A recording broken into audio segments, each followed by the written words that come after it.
Derzhavin listened to them without interrupting. His usually inscrutable face gradually darkened as Streltsov told him about the night vision and his grandfather's warning. Despite the destruction of the heart of the abyss at the North 16 station, the remaining breach points continued to show activity. As Department 13 analysts discovered, the primary source of the Ancients' power had connections with 6 other artifacts scattered throughout the country. And although its destruction had dealt a serious blow to the invasion plans, it hadn't brought complete victory. On the contrary, the remaining portals began to activate faster, as if compensating for the loss of the main channel. "Full moon in 2 weeks, the colonel said thoughtfully when Igor finished. "This changes everything. We don't have time for the gradual closure of portals one by one." "What do you suggest?" Vera asked. "Split up," Derzhavin answered decisively. 6 portals, 6 groups, simultaneous operation at all breach points. "But we only have 4 operatives," Streltsov objected. "Me, Vera, Klimov, Solovyeva, and none of us have otherworldly companions." "We'll mobilize all available department staff," the colonel explained. "Even those who haven't participated in field operations for a long time, even me." He rose from the table and approached the map on the wall, where the presumed breach locations were marked with red dots. "Urals, Caucasus, Altai, Kamchatka, Kola Peninsula, and Central Asia," he listed, pointing to each spot. 6 portals that need to be closed simultaneously at the moment of highest lunar cycle activity. "But how?" asked Streltsov. "Through a self-sacrifice ritual? We'll need 6 volunteers willing to give up an entire soul. Or one person whose blood has a special connection to the Eye of the Abyss," Vera quietly replied, looking at Igor. Silence fell. Streltsov felt the gazes upon him, Derzhavin scrutinizing one and Vera's troubled one. "What exactly are you proposing?" he finally asked. "A synchronized ritual," the colonel answered. "You, Streltsov, will be physically present at one of the points. At the other 5, your blood contained in special amulets. At the moment of the full moon, all 6 teams will conduct an identical ceremony aimed at closing the portals. Your blood, as the key to the eye, should work simultaneously at all points." "And what will happen to me?" Igor asked directly. "Will I become a new guardian, like my grandfather?" Derzhavin didn't answer immediately. He returned to the table, sat down, and looked Streltsov straight in the eyes. "I don't know," he finally said. "Nobody knows. This is an unprecedented operation. Theoretically, the simultaneous closure of all portals should completely seal the boundary between worlds, severing your connection with the Eye after the ritual ends. Ideally, you should remain intact." "Ideally," Streltsov repeated with a bitter smile. "And in practice, the colonel didn't avert his gaze, you might share your grandfather's fate, or worse. Worse? Your soul could be fragmented among the 6 portals. 6 parts of you, each sealed at a separate breach point, like 6 guardians instead of 1. Vera stood up abruptly. "No, there must be another way. This is too much." "What do you suggest, Captain Sokolova?" Derzhavin asked coldly. 6 volunteers for death, or leave the portals open and allow the Ancients to enter our world in 2 weeks? She didn't answer, only clenched her fists in powerless fury. "I agree," Streltsov said quietly. "If this is the only way to close all the portals, I'll do it." Vera looked at him with pain and incomprehension, but remained silent. "In that case," Derzhavin nodded, "we begin preparation immediately. Medical examination and blood collection today. Group formation tomorrow. The technical department is already working on special amulets to contain your blood." "What about new otherworldly companions?" Igor asked. "You mentioned a binding ritual." "Cancelled." The colonel shook his head. "In light of the new information, it loses meaning. For an operation of this scale and urgency, we don't have time for adaptation to new companions." "Then how will we counter the transformed and other otherworldly threats?" Vera clarified. "Enhanced weapons and protective amulets," Derzhavin replied. The technical department is working around the clock. Plus, each group will receive standard military armament for combat with physical adversaries. He stood up, indicating that the conversation was over. Go to the medical department. Complete examination and blood collection. Then rest. These are the last peaceful days before the storm. When they were already at the door, the colonel added, "And, Streltsov, thank you for your willingness to sacrifice yourself. The department values this." Igor nodded and followed Vera out. In the corridor, she stopped abruptly and turned to him. "Are you crazy? Why did you agree?" "What else was I supposed to do?" he asked quietly. "Grandpa said there's little time. If the convergence really is in 2 weeks, we have no choice." "There's always a choice." She squeezed his hand. "We can find another way, something that doesn't require your fragmentation." "We don't have time to search." Streltsov shook his head. "And besides, you yourself said, you're ready to give everything to the last drop of blood, to the last piece of soul. So am I." Vera looked at him with a long gaze which read a whole range of emotions: anger, fear, admiration, and something else, deeper and more personal. "All right," she finally said. "But I'll be in the group with you, at the point where you'll be physically present." "That's for Derzhavin to decide," Igor noted. "To hell with Derzhavin," her voice carried steel. "I won't let you go through this alone. We started this story together and we'll finish it together." He smiled, feeling a strange warmth inside, despite the grim prospects. "All right," Streltsov nodded. "Together." They headed to the medical department, an underground facility equipped with state-of-the-art technology. A complete examination and blood collection awaited them there, the first step in the operation to close the 6 portals, and possibly towards dividing Igor Streltsov's soul into 6 fragments, each of which would become an eternal guardian at the boundary between worlds. The next few days passed in feverish preparation. The technical department worked around the clock, creating special amulets for storing Streltsov's blood and new weapons against otherworldly threats. Analysts studied all available data on the 6 breach points, creating maps and operation plans. Medics conducted additional examinations, trying to predict how Igor's body would react to the synchronized ritual. Streltsov himself spent most of his time either in the medical department or in the technical laboratory, where scientists studied his blood, trying to understand its strange connection to the eye of the abyss. "Your blood type is truly unique," the chief researcher, Dr. Novikov, an elderly man with a sharp gaze and a gray beard, told him. "We've discovered markers that aren't present in any other person in our database. Except your grandfather, of course." "And what does that mean?" Streltsov asked, watching as his blood, taken an hour ago, strangely shimmered in a test tube under the influence of some device. "It's hard to say for certain," the doctor replied thoughtfully, "but it seems that at the genetic level, your blood contains something, not entirely human, DNA fragments that we cannot identify." "Not human?" Igor tensed. "Are you saying I'm not completely human?"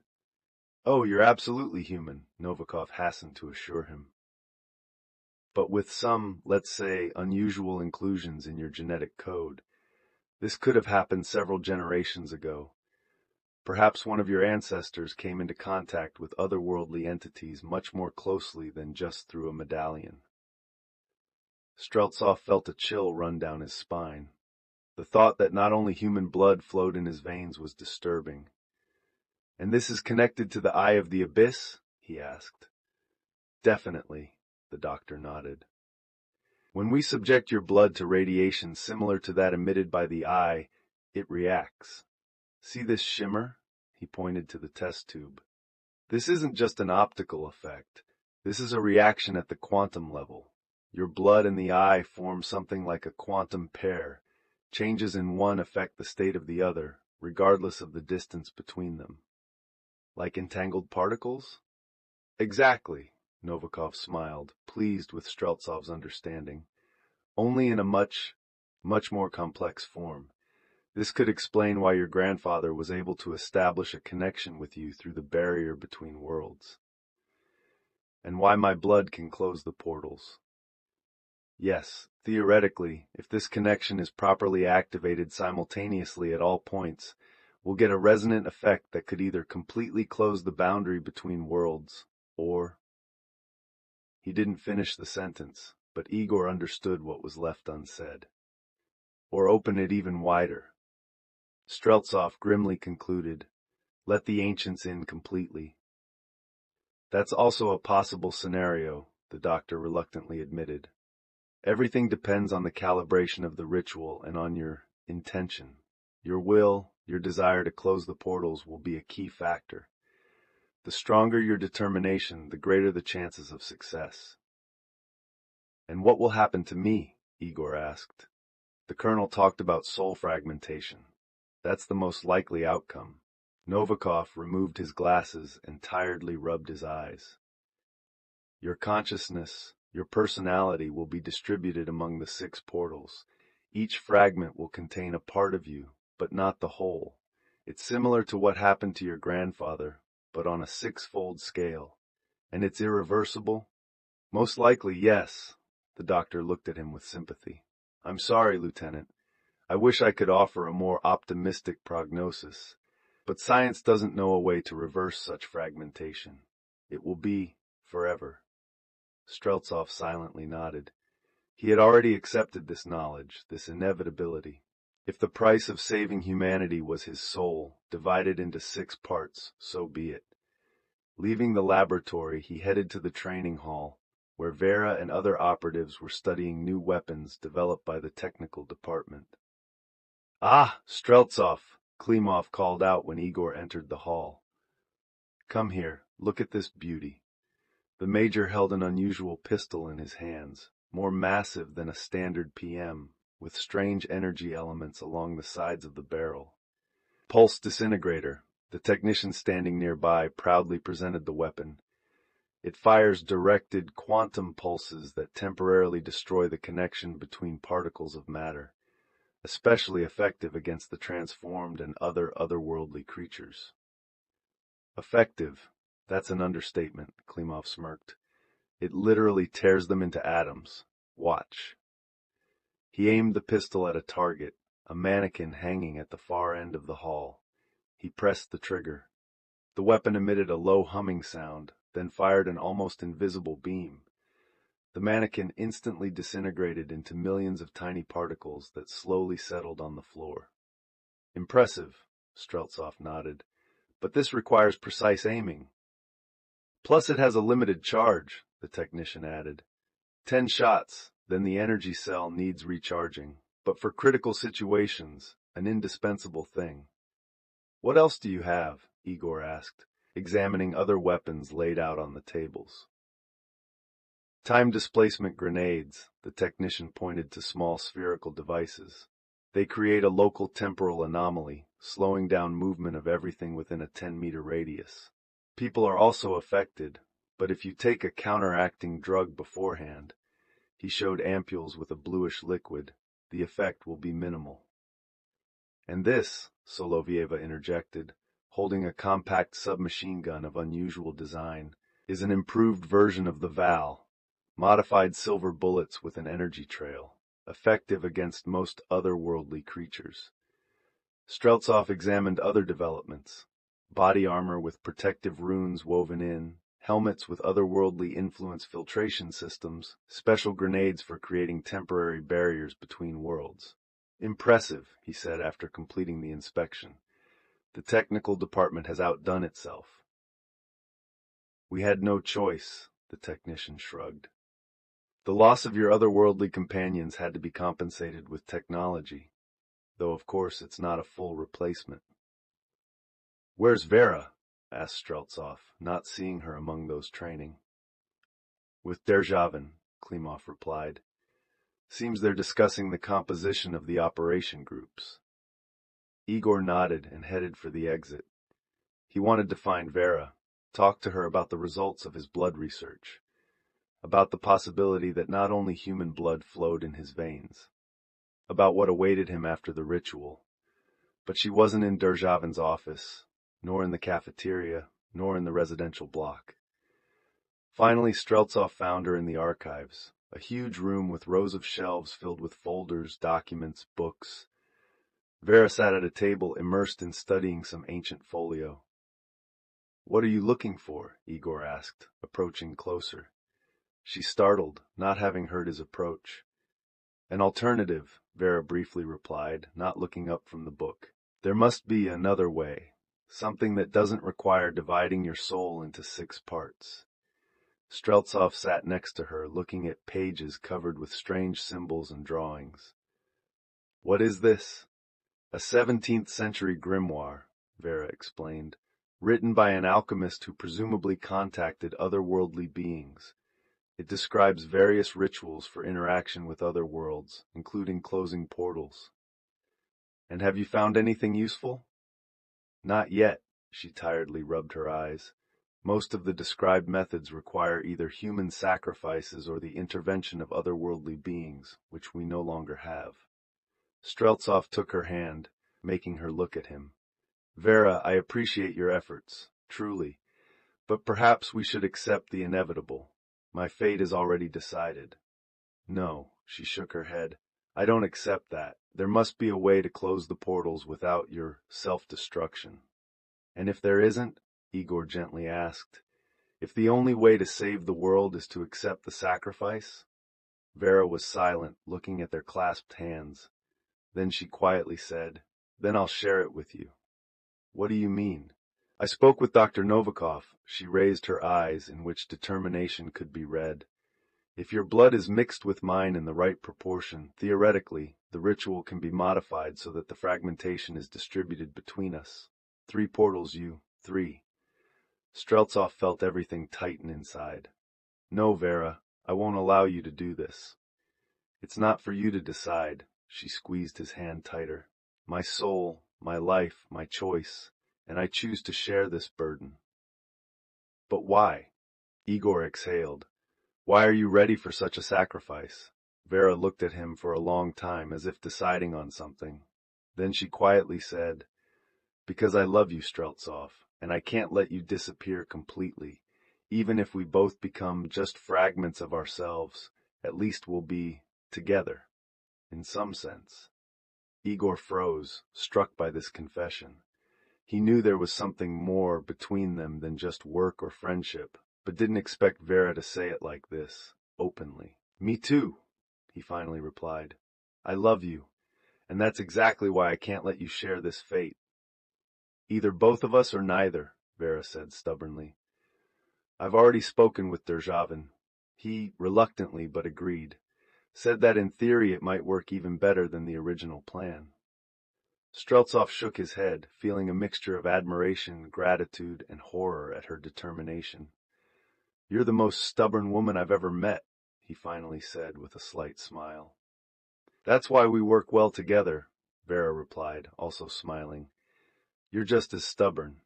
She closed the ancient grimoire and stood up. "Let's go. The operation groups have already been formed, the distribution of points completed. You and I are being sent to the Urals, to the portal near Nizhny Tagil." "And the others?" "Klimov with a group is flying to the Caucasus. Solovyeva to the Altai. The colonel will personally lead the group on the Kola Peninsula. 2 more groups under the command of senior department officers are heading to Kamchatka and Central Asia." Streltsov nodded. The plan was logical, to cover all 6 breach points simultaneously, conducting a synchronized ritual at the moment of the full moon. "When do we leave?" he asked. "Tomorrow morning," Vera answered. "Today is for final preparations, final briefing, medical examination, and the blood-mixing procedure for creating the amulets." She pronounced the last words with slight tension. The procedure was critically important. The success of the entire operation depended on properly mixing their blood in the amulets. "Let's go." Igor took her hand. "We still have much to do before tomorrow." They left the archive, heading to the medical department for the new procedure. Ahead lay a day filled with final preparations, and then a mission on which the fate of humanity depended. and their own fates, now bound not only by a common cause, but also by an honest confession of feelings. A confession that made the coming sacrifice simultaneously more meaningful and more painful. In the evening, after all procedures, they were given several hours of personal time, the last opportunity to be alone with themselves before a mission that could forever change their essence. Streltsov invited Vera to his home, a small apartment on the outskirts of Moscow where he had spent recent years. She agreed without hesitation. They sat in the kitchen, drinking tea with cognac and talking about the past, about missions, about how their lives had changed after joining Department 13, about soul fragments given to otherworldly companions, about what they had lost and what they had gained during this time. "You know," said Vera, looking out the window at the night city, "sometimes I think all this was predetermined, that from the very beginning we were heading toward this moment." "Toward splitting the soul into fragments?" Igor asked with slight irony. "Toward saving the world," she smiled, "although I must admit this isn't how I imagined it." "How then?" "Well, you know, the usual heroic clichés. Secret agents preventing nuclear missile launches, neutralizing terrorists, uncovering foreign spy conspiracies, not fighting beings from other dimensions, and giving parts of our souls to otherworldly companions." "Life is full of surprises," Streltsov smirked, but then became serious. "Vera, are you really sure that you want to share this fate with me? It's not too late to refuse." "Absolutely sure," she answered firmly. "And don't try to talk me out of it. The decision is made." She finished her tea and placed the cup on the table. "I'm thinking about what we'll be like after," Vera said quietly. "When our souls fragment, will we maintain consciousness, or will we just become guardians without thoughts and feelings?" "I don't know," Igor answered honestly, "but my grandfather preserved his self, even after decades. He was able to contact me, warn me, so some form of consciousness remains." "That's encouraging," she smiled weakly. "At least we won't simply disappear." They moved to the living room and sat on the couch. Vera nestled against Igor, resting her head on his shoulder. He embraced her, feeling the warmth of her body, the scent of her hair, the beating of her heart. "Maybe it doesn't matter," Vera continued, "but I want you to know I never regretted joining Department 13, despite everything we've lost, because otherwise we wouldn't have met." Streltsov silently held her tighter. Words seemed unnecessary. Instead, he leaned down and kissed her, gently at first, then increasingly passionately, pouring into the kiss all unspoken feelings, all hopes and fears, all the love that both of them might soon have to leave behind. They loved each other that night with the desperation of the doomed and the tenderness of lovers, as if trying to forever memorize every touch, every sigh, every heartbeat, as if they could somehow preserve a particle of each other within themselves that even soul fragmentation could not take away. Later, as they lay in the silence of the pre-dawn hours, Vera suddenly said, "You know, I could have left. After Vilnius, Derzhavin offered me a transfer to the analytical department, said I had too strong an emotional involvement for a field operative." "Why didn't you leave?" Igor asked quietly. "Because of you," she answered simply. "I saw how you handled the first mission, how you accepted the dark's price, the loss of memories, and I thought, if he can endure this, then so can I." She turned to him. "You've always been an example for me, you know, even when we were just starting to work together." Streltsov smiled. "And you were an example for me. I saw how you fight, how you make decisions, how you don't give up, even when everything seems hopeless." He ran his hand through her hair. "We really are a good team." "The best," Vera agreed, "and we'll prove it tomorrow. We'll close all the portals, stop the convergence of spheres." "And then what?" asked Igor. "If we survive, maintain consciousness? Then," she pondered, "I don't know. Maybe we'll learn to communicate with each other through the portals, keep each other company for eternity." She smiled faintly. After all, being a soul fragment isn't so bad if you're not alone. And this from someone who just days ago was desperately searching for a way to avoid fragmentation, Streltsov remarked. For you alone, yes, Vera nodded. But for both of us, it's staying together forever, and they became one flesh, only in our case, a single guardian at 6 different points. Igor laughed, for the first time in a long while, genuinely, heartily. An unusual wedding, he said. But you know, I agree, in sickness and in health, in life and death, in wholeness and fragmentation. We shall not leave the worlds in darkness, Vera finished, also laughing. They fell asleep in each other's arms, with smiles on their lips, despite the fate awaiting them. The last sleep of whole people before their souls would be divided into fragments guarding the boundary between worlds. Morning began with a phone call. Derzhavin, brief and businesslike. The car will be there in an hour. Chkalovsky Airfield. Military flight to Yekaterinburg, then helicopter to the location. All equipment and support team are already en route. Streltsov and Vera quickly packed, checking the gear provided by the department. New weapons, protective amulets, communicators with enhanced shielding against otherworldly interference, plus their personal weapons and necessary items for a prolonged winter mission. On the way to the airport, they barely spoke. Everything had been said the night before. Now they needed only to focus on the upcoming operation. A military plane, an old An-12, awaited them on a remote runway at Chkalovsky Airfield.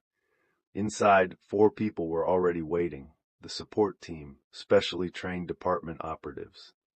Captain Orlov introduced their commander, a sturdy middle-aged man with a scar across his entire cheek. My team, Lieutenant Karpova, Sergeants Belov and Morozov, special training for countering otherworldly threats. Streltsov shook his hand, noting the names. Almost all had some connection to previous missions. Belov, like his grandfather. Karpova, reminiscent of the professor they rescued at North 16. Orlov, a bird like Sokolova. Coincidence or Derzhavin's deliberate choice? The flight to Yekaterinburg took about 2 hours, then transfer to a Mi-8 military helicopter that delivered them to the operation area, abandoned mines not far from Nizhny Tagil. The place was grim and inhospitable. Half-destroyed buildings of a former mining settlement, rusty lift structures, mountains of waste rock, and above it all, a low gray sky from which fine snow fell. The portal is in the main shaft, said Orlov, after they unloaded the equipment and gear. According to reconnaissance, the active zone depth is about 300 meters. Signs of the transformed one's presence have also been detected there. Former miners? Asked Vera. Presumably, the captain nodded, plus geologists who disappeared a week ago. In total, by estimates, 15 to 20 specimens.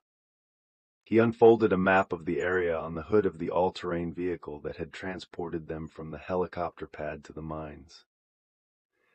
The plan is this. My group and I secure a safe perimeter around the mine entrance. You 2 descend to the portal and conduct the ritual. We maintain communication through these devices. He handed them special radios. They operate on quantum frequencies, not susceptible to interference from otherworldly activity. Synchronization time? Asked Streltsov. Midnight Moscow time, replied Orlov. All 6 groups will begin the ritual simultaneously. Until then, we have about 7 hours for preparation and overcoming possible resistance. He pointed to a metal case carried by Sergeant Belov. Here are the amulets with your mixed blood for the other 5 points.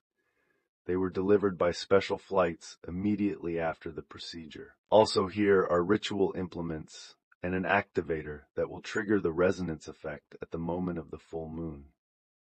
Streltsov opened the case.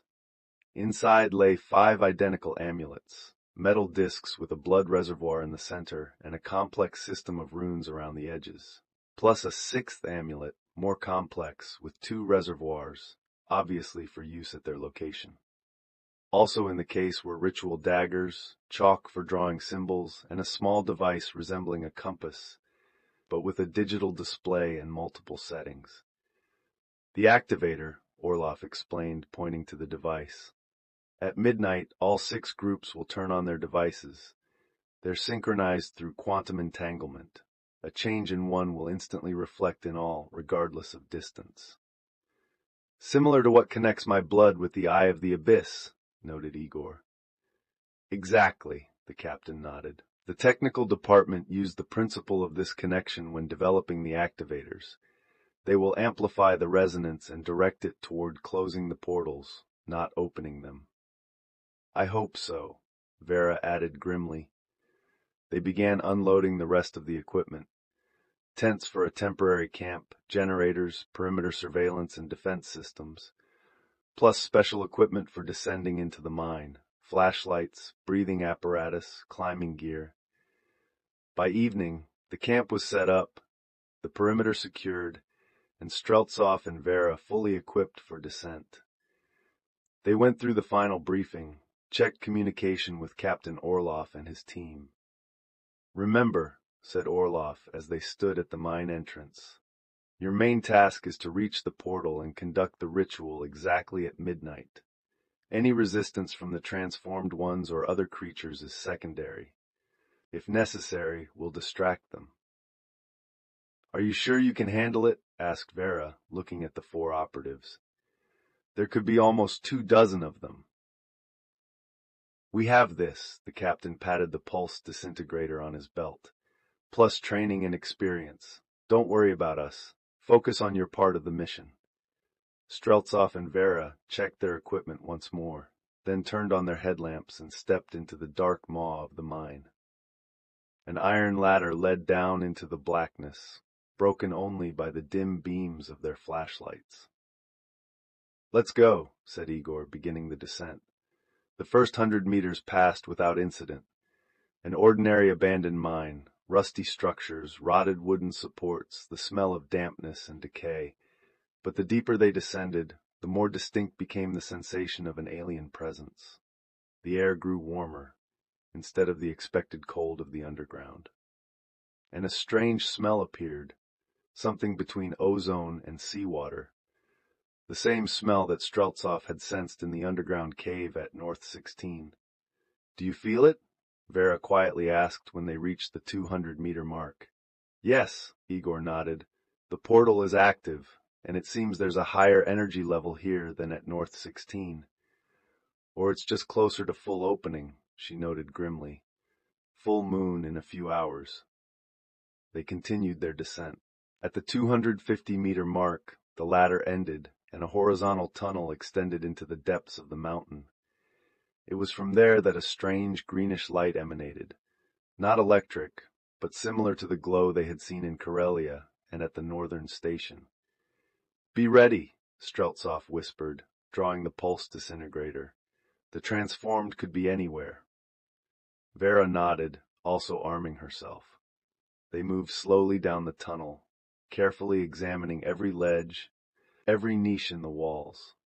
The farther they advanced, the brighter the greenish glow became, and the air grew warmer and more humid.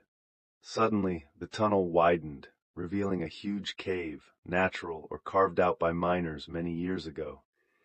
And in the center of this cave was something that took both their breaths away. A metal construction, resembling an arch, but with a distorted shape, as if someone had tried to twist it into a geometrically impossible figure. It pulsated with greenish light, and inside, a flickering void in which occasionally, for moments, the outlines of another world appeared. A world filled with strange structures, impossible life forms, and a constantly changing sky. An open portal, Vera exhaled. They've already begun the convergence. Not completely, Streltsov shook his head. Otherwise the ancients would already be here. This is just a window, a preliminary phase. Around the portal stood figures, humans, but not quite humans anymore. Their bodies had undergone the same changes that Igor had observed in the transformed at North 16. Elongated limbs, scaly skin, glowing eyes. They moved strangely, mechanically, performing some ritual actions around the arch. Some were drawing something on the floor, others uttering incomprehensible sounds, still others simply standing, immersed in trance. I counted 17, Vera whispered. Too many for direct confrontation. We need to get to the portal unnoticed, Streltsov replied. Judging by their state, they're deep in trance. They might not notice us if we're careful. They began moving slowly along the edge of the cave, hiding behind rock outcroppings and mining equipment left by the miners. The transformed indeed paid no attention to anything except their strange ritual around the portal. When they were about 30 meters from the arch, Igor noticed among the transformed a figure that stood out from the rest. A tall person in strange clothing, not a worker's coverall or geologist's uniform, but something resembling an old military uniform, but distorted, as if it were trying to adapt to the changed body of its owner. Look, Streltsov whispered, pointing to this figure. He's different, not local. Vera squinted, examining the strange transformed one. Looks like an officer's uniform. Old. Maybe even, she faltered, looking at Igor with sudden understanding and fear. No, Streltsov shook his head. It can't be my grandfather. He remained at North 16, in the portal. But what if his consciousness can travel between portals? Vera suggested. Or it's some kind of projection created by the ancients to manipulate us? Igor didn't answer. He stared intently at the figure in the distorted uniform, which had now turned toward them, as if sensing their presence. The face was too far away to discern in detail, but something in the bearing, in the movement, seemed vaguely familiar. Okay, it doesn't matter who it is, Streltsov said decisively. Our task is to reach the portal and conduct the ritual. Everything else is secondary. They continued moving, now even more cautiously. They were about 20 meters from the arch when they were finally noticed. One of the transformed, standing closest to their hiding place, suddenly turned his head, sniffed, and made a strange sound, something between a hiss and a click. The others instantly became alert. Their movements became more coordinated, purposeful. They see us, Vera whispered. Plan? We need to break through to the portal, Streltsov answered. We'll use the disintegrators, but sparingly. The main thing is to reach the arch and begin preparation for the ritual. He checked the time, 22:47. Just over an hour until midnight. Enough for preparation if they could handle the transformed. On the count of 3, said Igor. 1, 2. They didn't get to start the attack. The figure in the distorted military uniform suddenly raised a hand, and all the transformed froze, as if receiving a silent command. Then the person took a step forward and spoke in a voice in which familiar intonations broke through inhuman overtones. Igor, Streltsov, my grandson, at last. Streltsov felt a chill run down his spine. It really was the voice of his grandfather, Vasily Petrovich, only distorted, as if passed through a strange filter. Grandfather? Igor called uncertainly, straightening up from behind cover. Is it really you? Yes and no, the figure replied, approaching. What remains of me? Now they could see him better. It was indeed Vasily Petrovich Streltsov, but changed, transformed. His skin had taken on a grayish tint. His eyes glowed with a dull greenish light. The NKVD officer's uniform he wore in 1938 had strangely changed, as if it had merged with his body, becoming part of his new essence. But how? Igor stepped forward, not taking his eyes off his grandfather. You were at North 16. You stayed there as the portal guardian. I am everywhere, replied Vasily Petrovich. And nowhere, between worlds, part of me here, part there, part in the abyss. Streltsov felt Vera firmly squeeze his hand, warning him against further approach. Careful, she whispered. This might not be your grandfather, or not completely your grandfather. Smart girl, the figure smiled a strange inhuman smile. She's right. I am no longer who I was, but I remember everything, and I know why you came. We came to close the portal, Streltsov said firmly, to stop the convergence of spheres. Close? Vasily Petrovich tilted his head to the side in a gesture reminiscent of a bird. Or open, the boundary is fluid, one step in either direction. You yourself warned me, Igor reminded him. You said the convergence was near, that we must close the portals before the full moon. Yes, his grandfather nodded. I said that, but that was another me, the part that still resists. He paused, as if struggling with himself. And this part has already accepted the ancient's gift. What do you mean? Asked Streltsov. Evolution. Vasily Petrovich spread his hands, and they saw that his fingers had lengthened, with webbing appearing between them. The next step for humanity, what we must become. Transformed? Vera asked with disgust. Puppets of the ancients? Not puppets, his grandfather shook his head. Partners, children. We have always been their creations. They gave us reason. Now they give us new form. That's a lie, Igor said firmly. They're using you, using all the transformed as tools for invasion. Perhaps, Vasily Petrovich shrugged, but what difference does it make? They will come, regardless. The convergence is inevitable. The question is only how we meet it. He took another step toward them, and the transformed behind him also began to move, surrounding Streltsov and Vera from all sides. You have a choice, his grandfather continued. Resist and die, or accept the gift, become like us. Never, Vera raised her disintegrator. We came to complete the mission, and we will complete it. So, determined. Vasily Petrovich smiled, but the smile did not reach his glowing eyes. I understand why my grandson chose you, but I don't understand his stubbornness. He turned to Igor. You could become more than human, more than a guardian. You could be a bridge between species. Your blood is the key. My blood will close the portal, Streltsov said resolutely, as yours closed it for 46 years. Part of me still does that, his grandfather nodded. But I came here to convince you not to repeat my mistake. What mistake? Resistance is futile.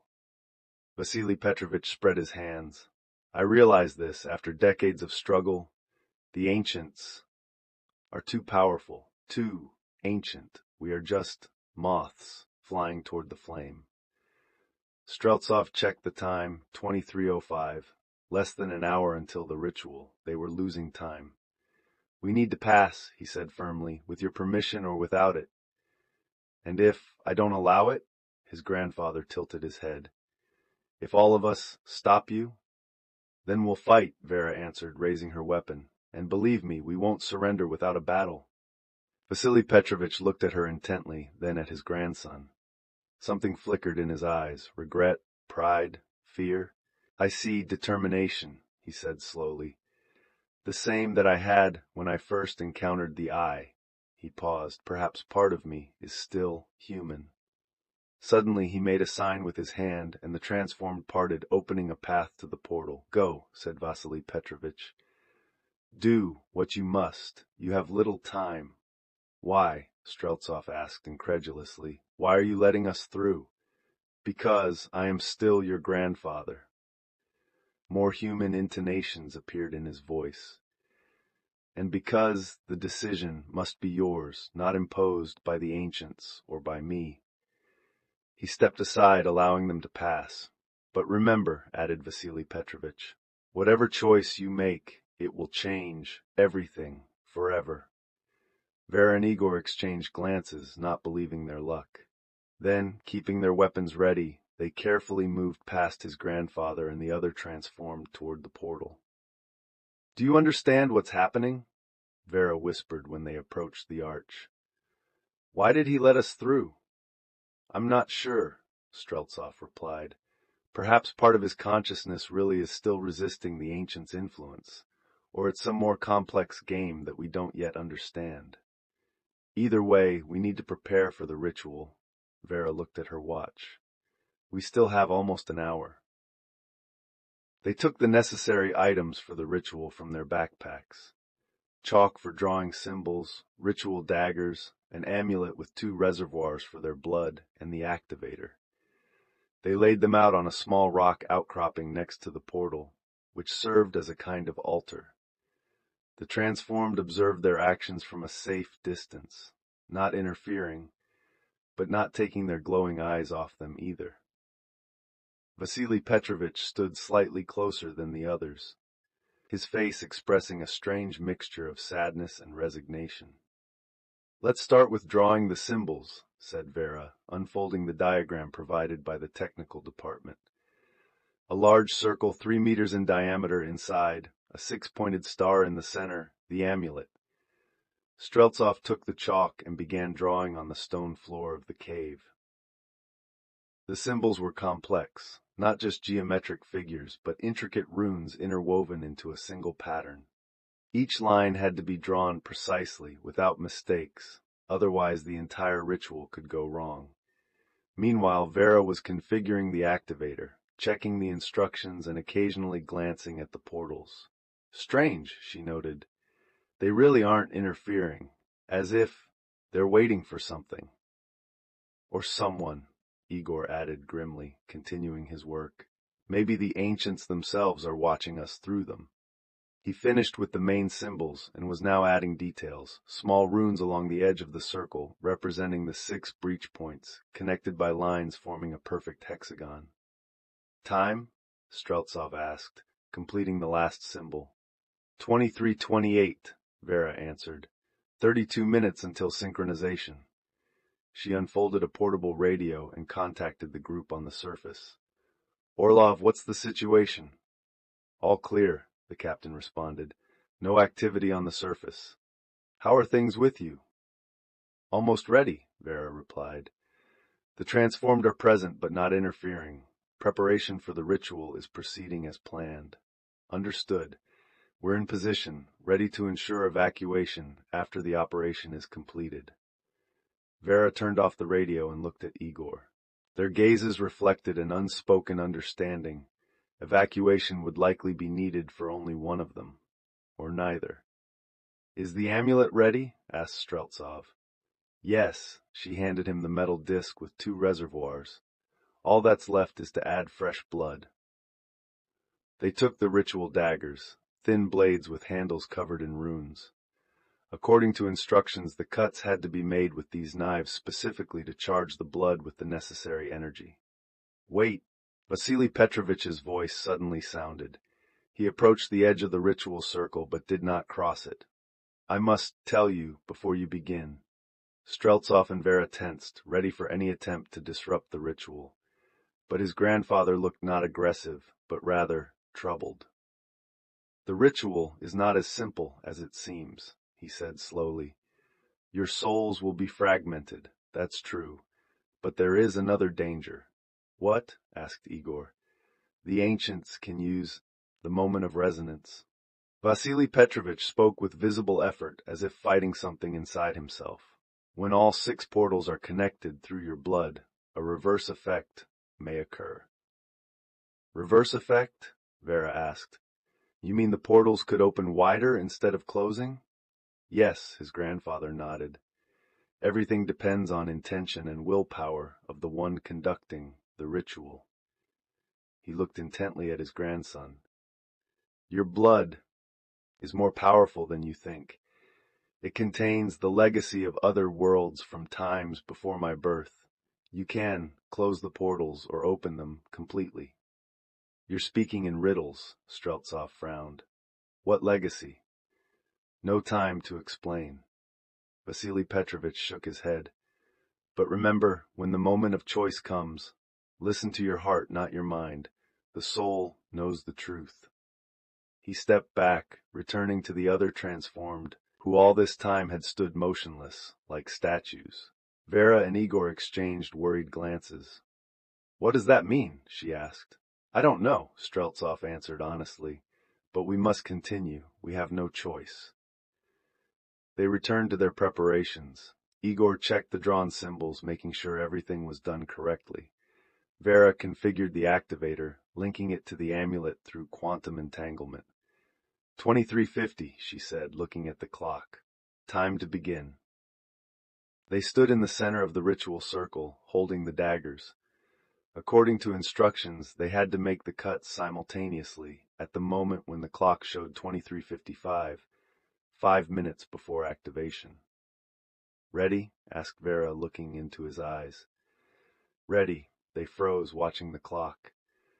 The seconds crawled slowly, approaching the moment when their fates would change forever. 5, 4, 3, 2, 1, now! Vera commanded. They simultaneously drew the blades across their palms. The pain was sharp but clean. Blood began to seep from the wounds, bright red, pulsing in rhythm with their heartbeats. Streltsov raised his hand over the amulet, allowing the blood to drip into one of the reservoirs. Vera did the same over the second one. When both reservoirs were filled, they closed them and placed the amulet in the center of the six-pointed star. "Activator," Igor reminded. Vera turned on the device. The display came to life, showing a countdown, 4:59, 4:58, 4:57. 5 minutes until full synchronization, she said. "Now we must take our positions." According to instructions, they had to stand on opposite sides of the ritual circle, forming a perfect triangle with the amulet in the center. "Igor," Vera suddenly said, grabbing his hand, "whatever happens, I want you to know this was my choice. I regret nothing." He squeezed her hand firmly in response. "Neither do I. And remember, even if our souls are divided among the portals, part of me will always be with you." They moved to opposite sides of the circle. Vera to the northern point, Igor to the southern. The activator continued counting down seconds. 3:42, 3:41. Streltsov suddenly noticed that the transformed had begun to move, not toward them, but forming a circle around the ritual diagram, like a second line of defense or participants in the ritual. "They're doing something," he called to Vera. "I see," she responded, "but they're not breaking the circle. Maybe it's part of the process?" The transformed began to emit strange sounds, a low humming chorus that seemed to resonate with the portal itself. The arch responded with an intensification of the greenish glow, pulsating in rhythm with their singing. Vasily Petrovich stood opposite Igor, beyond the circle's boundary. His eyes glowed brighter than the others, and his body seemed to vibrate in resonance with the portal. "Choice," he silently mouthed. "Choice." The activator showed 1:13, 1:12. Streltsov felt a strange warmth spreading through his body from the cut on his palm. Blood continued to seep, but now it glowed, not with the greenish light of the ancients, but with a deep red, the same that he had seen in his grandfather's eyes at North 16. "Vera," he called out, "your blood." "I see," she responded. "Mine is glowing too." Drops of blood that had fallen to the floor began to move on their own, gathering into lines that connected with the drawn symbols, intensifying their glow. The portals began to vibrate more strongly. Inside the arch flashed images of another world, clearer, more material, as if the boundary between realities was thinning with each second.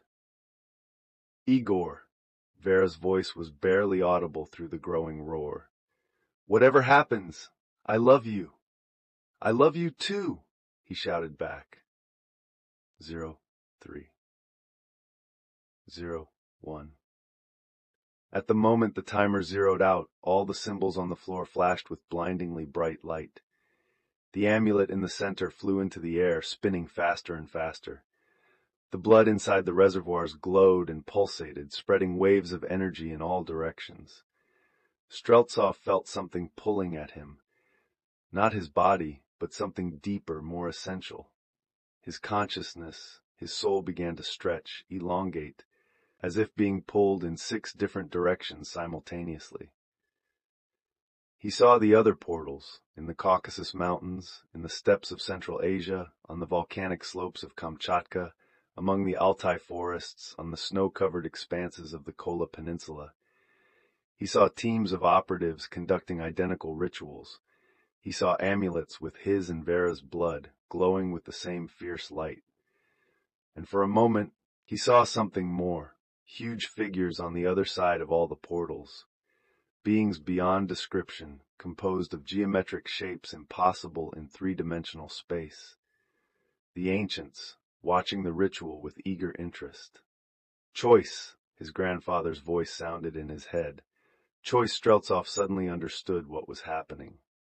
The resonance between the portals created not just a channel for closing the boundary, it created a bridge, and across this bridge could pass either forces closing the passage or forces opening it completely. Everything depended on the intention of the one conducting the ritual, on his choice. In this moment of time and space, Igor Streltsov held in his hands the fate of two worlds.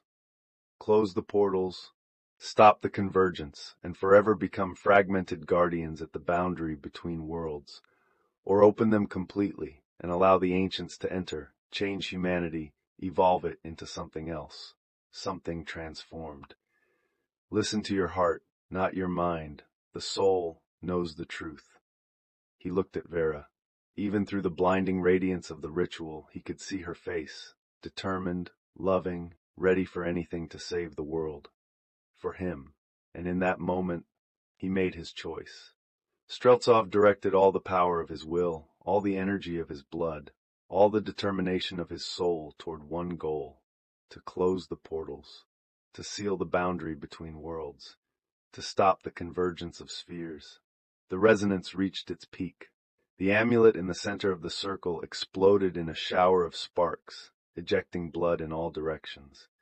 But instead of falling to the floor, the drops hung in the air, forming a complex, three-dimensional structure resembling a crystal lattice. Streltsov felt his consciousness disintegrating, not destructing, but dividing into fragments. 6 fragments, each stretching toward one of the portals. He saw the same happening to Vera, her soul, her essence dividing, becoming multiple while remaining unified. And at that moment, something unexpected happened. Vasily Petrovich Streltsov, transformed but still retaining part of his humanity, stepped into the ritual circle. "No!" shouted Igor, realizing this could disrupt the ritual. "Don't enter the circle." But his grandfather didn't stop. He walked to the center, where the destroyed amulet hovered, and stretched out his hands, one toward Igor, the other toward Vera. "A final gift," he pronounced in a strangely clear voice, "from grandfather to grandson and to the one he loves." His body began to glow from within, not with the greenish light of the ancients, but with the same red that emanated from the Streltsov's blood. The glow became more and more intense until Vasily Petrovich transformed into a mass of pure energy. This mass suddenly divided into 6 parts, which rushed toward the 6 fragments of Igor and Vera's souls, enveloping them, strengthening them, creating a protective layer. Streltsov suddenly understood what was happening.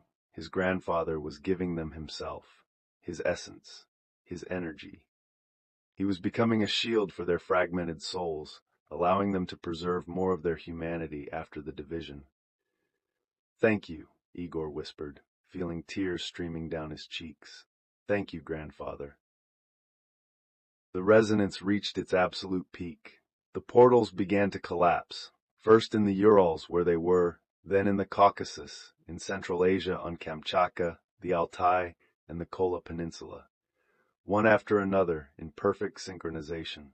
The transformed around the circle froze, their glowing eyes dimmed, bodies beginning to deteriorate, turning into ordinary flesh and blood, deprived of the ancients' support. Streltsov felt his consciousness stretching to the limit, dividing, but not completely tearing apart.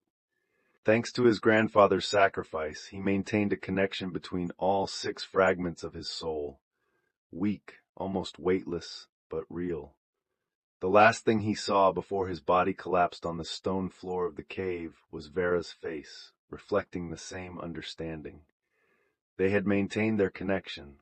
They had not completely lost themselves. And then the world plunged into darkness. Igor Streltsov opened his eyes. He was lying in a hospital bed, connected to some machines. White walls, the smell of medications, the quiet beeping of monitors. His first thought was, "Am I alive? Whole?" But immediately after came the understanding, no, not whole. He could feel it. A strange sensation of being stretched, as if his consciousness existed simultaneously in several places. He saw not only this ward, but 5 other places, similar medical units where other bodies lay.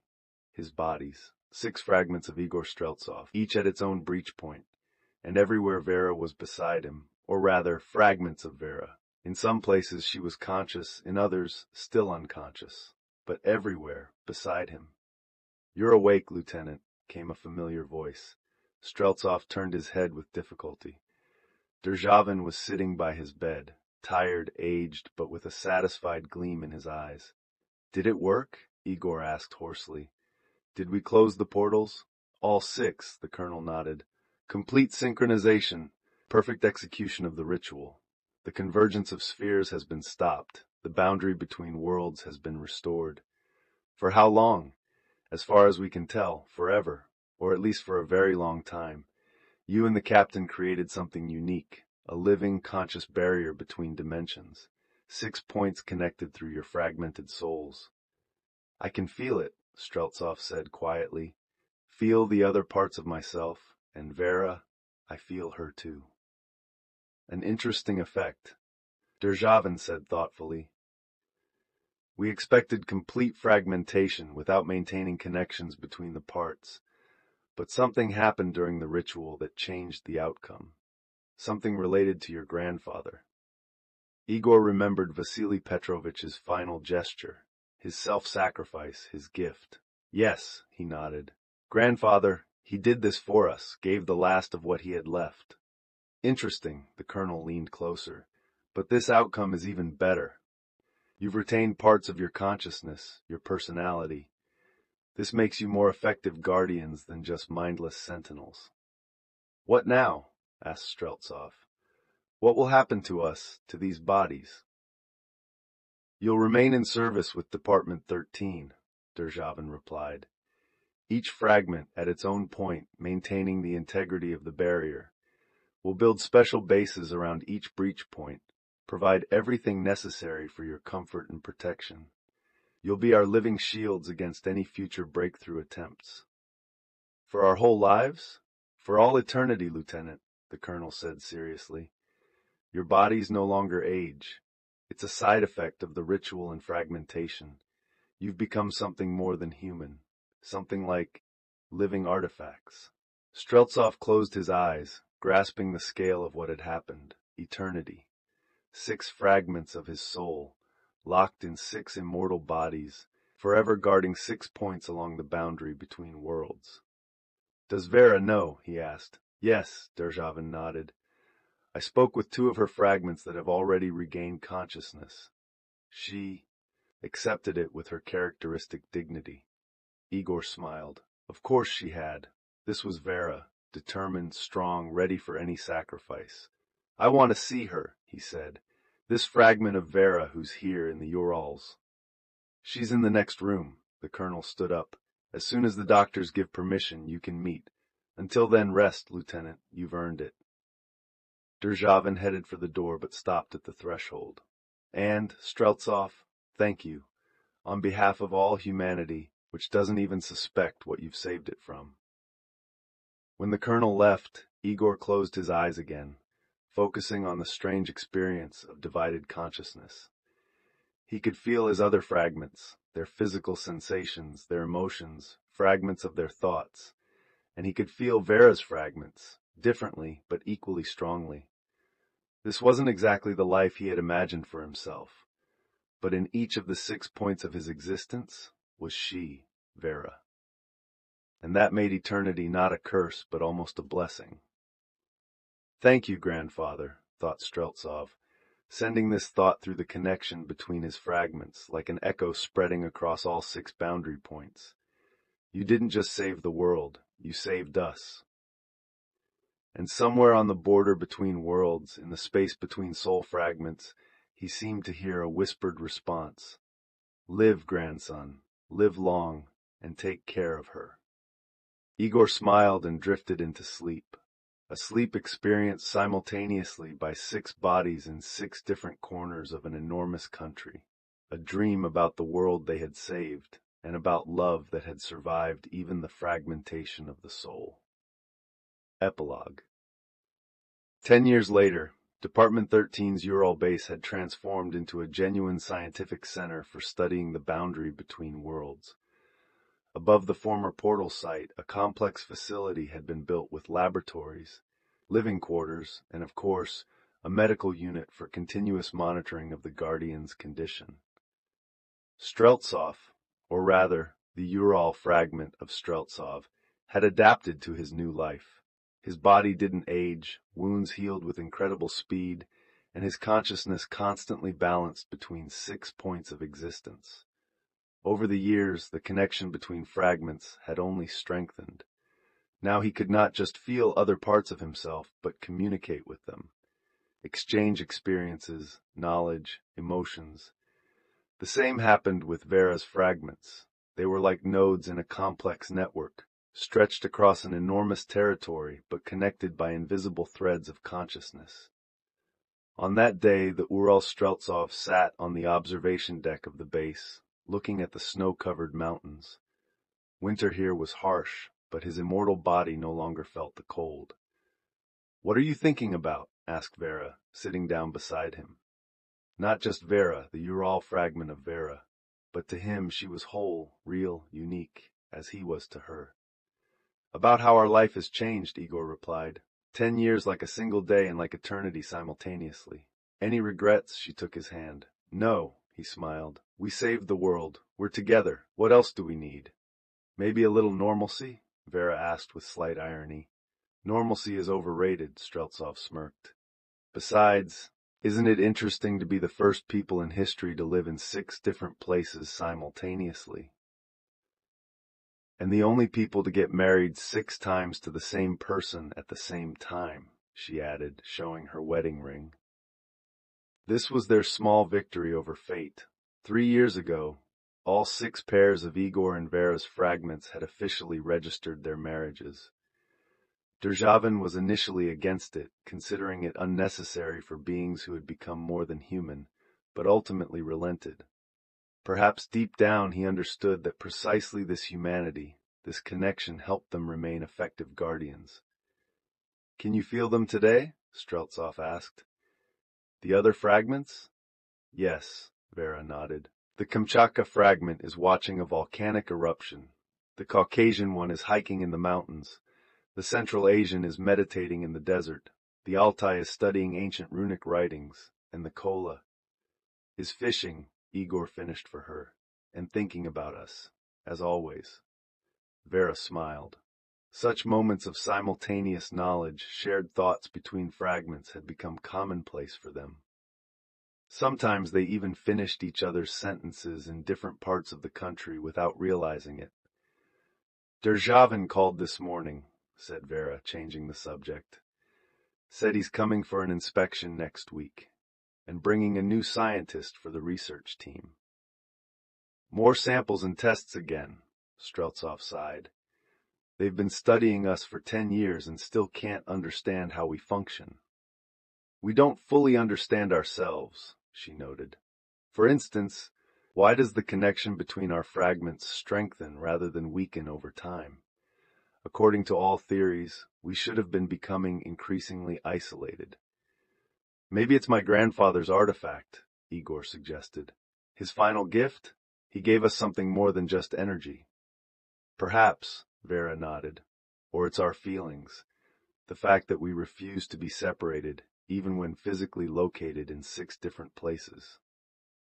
She looked at the sunset painting the snowy peaks in golden rose tones.